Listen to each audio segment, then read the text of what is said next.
Budget એ ખાલી અર્થતંત્ર પૂરતો એ વિષય નથી, પ્રજાલક્ષી મુદ્દો છે આખો. બજેટની ફાળવણી મોટાભાગે સોશિયલ સેક્ટરમાં વધારે જે નીડી લોકો છે એના માટે હોવું જોઈએ. અને હમણાં બીજેપી આવ્યા પછી આ બજેટને પુરાતવાળા બજેટના ચક્કરમાં છે.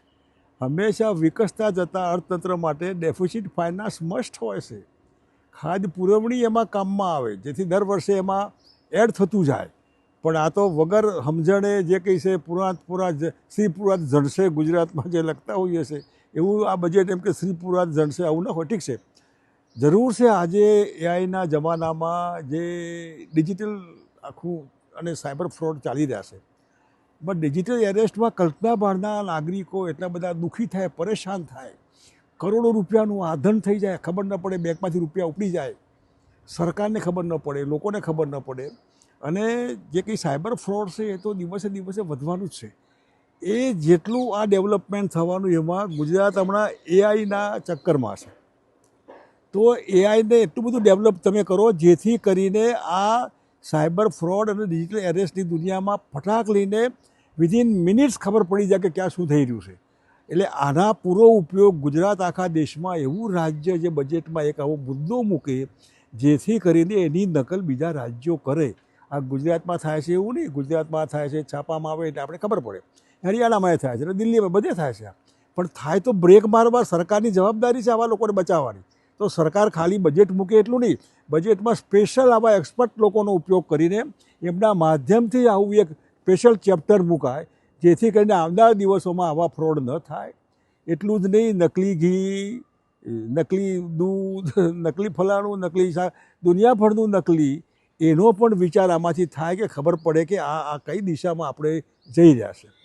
એની સાથે સાથે જે સૌથી ખરાબ નકલી જજ, નકલી વકીલ, નકલી ડાક્ટર, નકલી દવાઓ, માણસ જાત સાથે બહુ મોટો આ વિશ્વાસઘાત થઈ રહ્યો છે.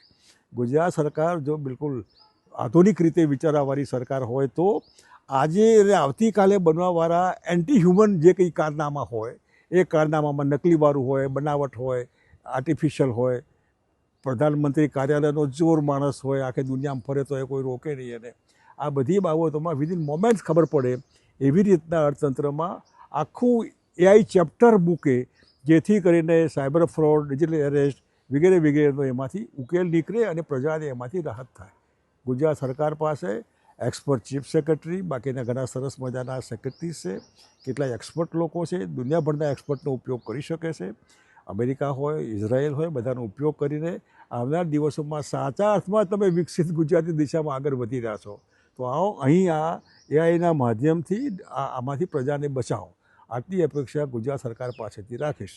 અને હોઈ શકે તો નવા ટેક્સનો ઉમેરો ન કરો, સોશિયલ સર્વિસીસ સેક્ટરમાં વધારે ખર્ચો કરો જેથી સામાન્ય માણસોને રાહત થાય. અને બજેટ કારણ વગરની ખોટી જાહેરાતો એના પર બાન લાગવો જોઈએ. એ પ્રજાલક્ષી જાહેરાત માહિતી માટે હોય છે, તમારી વાહવા માટે નહીં. કરોડો રૂપિયાનું આધણ એમાં થઈ રહ્યું છે. આનો હિસાબ બી આપવો જોઈએ કે તમે શેના માટે જાહેરાત આપી, આ કોના માટે, આ કઈ ઇન્ફોર્મેશન છે આમાં. આવા અનેક મુદ્દા છે. પણ હું ગુજરાતના નાણાં વિભાગને અને સરકારને અભિનંદન આપીશ કે તમે ખરા અર્થમાં જો વિકસિત ગુજરાતને જોવા ઈચ્છતા હોય તો અહીં આનો એવો એક ચેપ્ટરનો ઉપયોગ કરીને ગુજરાતની જનતાના માધ્યમથી દેશના રાજ્યો પણ અનુકરણ કરે કે આ રીતે આમાંથી બચી શકાય. ધન્યવાદ. આપના પોતાના પ્લેટફોર્મ લલકારને લાઈક કરો, ફોલો કરો, સબસ્ક્રાઇબ કરો અને શેર કરો.